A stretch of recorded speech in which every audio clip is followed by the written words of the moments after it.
ఉన్న బంగారాన్ని విడిపించి ఆ రోజు ఆన్లైన్ రేటుకే మేము కొంటాం. Sharma gold company.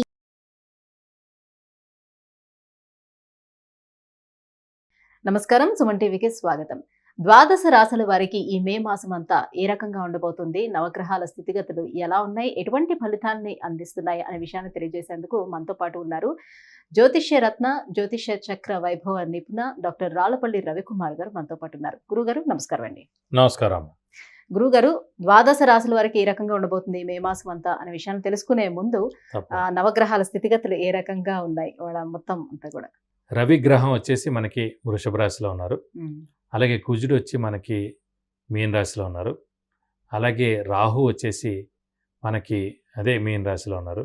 అలాగే గురువు వచ్చి మనకి 1 మే నుంచి గురువు మారుతున్నాడు కాబట్టి గురువు మనకి వృషభ రాశిలో ఉన్నారు. అలాగే శని స్వస్థానమైన కుంభరాశిలో ఉన్నారు. అలాగే శుక్రుడు వచ్చేసి మనకి మేషరాశిలో ఉన్నారు. కొన్ని రోజులు మే 15 తారీఖు తర్వాత నుంచి మటుకు వృషభ రాశిలోకి వస్తాడు. అలాగే ఆఖరిగా వచ్చి బుధుడు వచ్చేసి మటుకు మనకి వృషభ రాశిలోకి వస్తాడు. ఇప్పుడు మనకి నర్మదా నది పుష్కరాలు కూడా స్టార్ట్ అండి 1 మే నుంచి.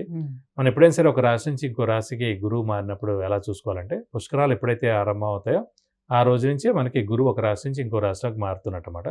బట్ 1 మే నుంచి మటుకు మనకి వృషభ రాశిలోకి గురువు ప్రవేశించాడు. ఈ సంవత్సర కాలం అంతా కూడా మనకి కేవలం ఒక సంవత్సర కాలం ఉంటాడు. సంవత్సర కాలం ఉంది.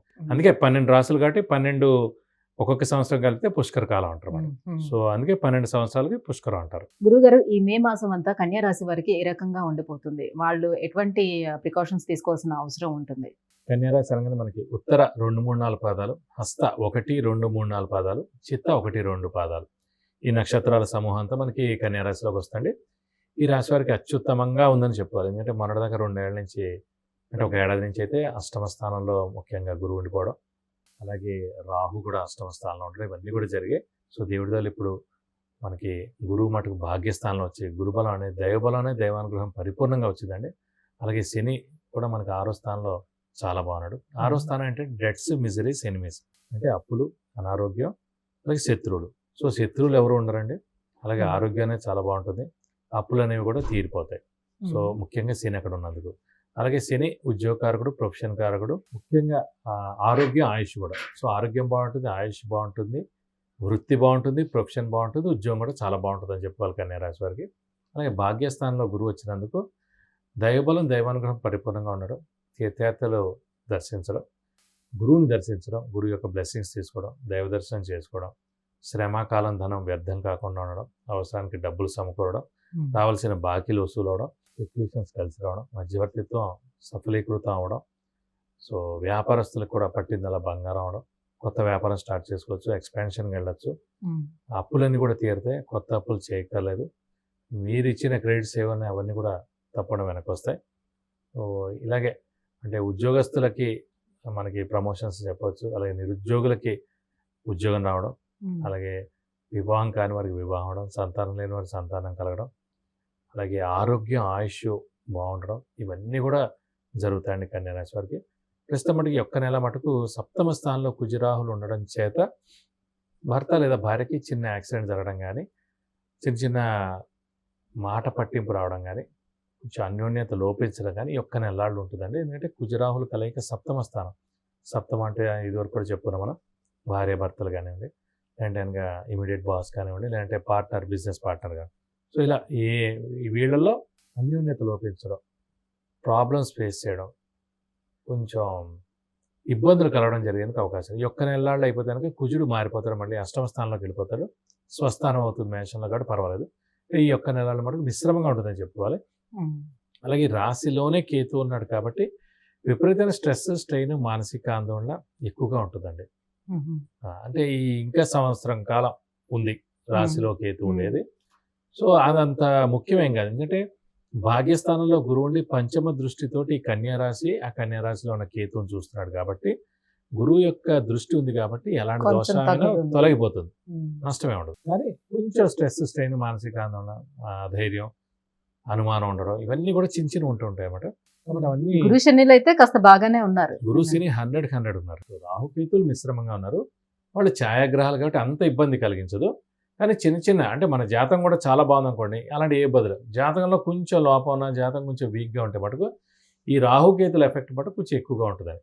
అలాగే కుజరాహులు సప్తమంలో ఉన్నారు కాబట్టి ప్రస్తుతం కొంచెం వెహికల్ డ్రైవింగ్ జాగ్రత్తగా చేస్తే మంచిది. ఈ నెల్లాళ్ళు అయిపోతే మళ్ళీ కుజుడు విడిపోతాడు రాహుతోటి. సో మళ్ళీ అంత త్వరగా కలవడం అంటే వాడికి బాగానే ఉంటుందని చెప్పుకోవాలి. అయితే గురువు గారు ఎట్లనో గురువు శని ఇద్దరు కూడా బాగున్నారు అంటున్నారు కాబట్టి నూతన గృహ నిర్మాణాలు చేపట్టాలి అని అనుకుంటే సక్సెస్ అవుతుంది వాళ్ళు. ఏ రాశి నుంచి అయినా సరే భాగ్యస్థానం కానీ చతుర్థ స్థానం కానీ గురువు ప్రవేశించినప్పుడు సంవత్సరం కాలం పాటు అక్కడ ఉంటాడు కాబట్టి ఆ సంవత్సరం కాలంలో ఖచ్చితంగా గృహం కొనేందుకు అవకాశాలు ఎక్కువగా ఉన్నాయి. ప్రస్తుతం కన్యా రాశి వారికి 1 మే 2024 నుంచి నెక్స్ట్ ఏడాది మే 2025 వరకు గురువు భాగ్యస్థానంలో ఉంటాడు కాబట్టి ఈ సమయం లోపల ఈ పీరియడ్ లోపల ఎప్పుడైనా సరే గృహం కొనేందుకు అవకాశాలు ఎక్కువగా ఉన్నాయి. ఈ నెల అయితే మరీ ఎక్కువగా ఉంది. ఎందుకంటే శుక్రుడు కూడా అంటే కన్యా రాశికి యోగకారకుడు, ద్వితీయ భాగ్యాధిపతి యోగకారకుడు, లక్ ఫేవర్ చేసే ప్లానెట్, అదృష్టకారకుడైన శుక్రుడు కూడా స్వస్థానంలో ఉన్నాడు కాబట్టి ఖచ్చితంగా ఈ నెల కొనేందుకు అవకాశాలు ఎక్కువగా ఉన్నాయి. మరి సంతాన ప్రాప్తి ఎలా ఉంటుంది? సంతానకారకుడు కూడా గురువే అండి. అలాంటి గురువు భాగ్యస్థానంలో ఉన్నందుకు ఖచ్చితంగా సంతానం లేని వారికి ఇది సరైన సమయం. ఖచ్చితంగా ఈ సంవత్సరం అంటే ఈ నెల కన్సీవ్ అవ్వడం కానీ లేదంటే ఈ ఏడాది పుట్టడం కానీ ఖచ్చితంగా జరిగేందుకు అవకాశాలు ఎక్కువగా ఉన్నాయి. మరింత శుభ ఫలితాలను పొందేందుకు ఎటువంటి పరిహారాలను పాటించాలంటే? రాశిలోనే కేతు ఉన్నందుకు, మిగతా గ్రహాలన్నీ బాగున్నందుకు వినాయకుడిని కానీ లేదంటే వెంకటేశ్వర స్వామి కానీ ఎక్కువగా పూజించాలి. ప్రతి బుధవారం వినాయకుడు లేదంటే వెంకటేశ్వర స్వామి టెంపుల్కి వెళ్ళి 40 ప్రదక్షిణాలు చేయడం, అలాగే వినాయకుడికి మనం అర్చన కానివ్వండి, అభిషేకం కానీ చేయిస్తే చాలా మంచిది.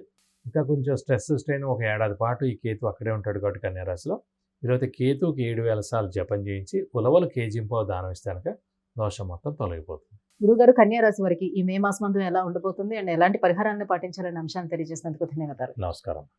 విద్య, ఉద్యోగం, వాహనం, వ్యాపారం, వివాహం, ఆరోగ్యం, ఆర్థికం, గృహం వీటన్నిటికీ సంబంధించిన విషయాలను తెలుసుకోవాలంటే కింద స్క్రోల్ అవుతున్న నెంబర్కి వాట్సాప్ మెసేజ్ చేసి గురువు గారి అపాయింట్మెంట్ను పొందవచ్చు.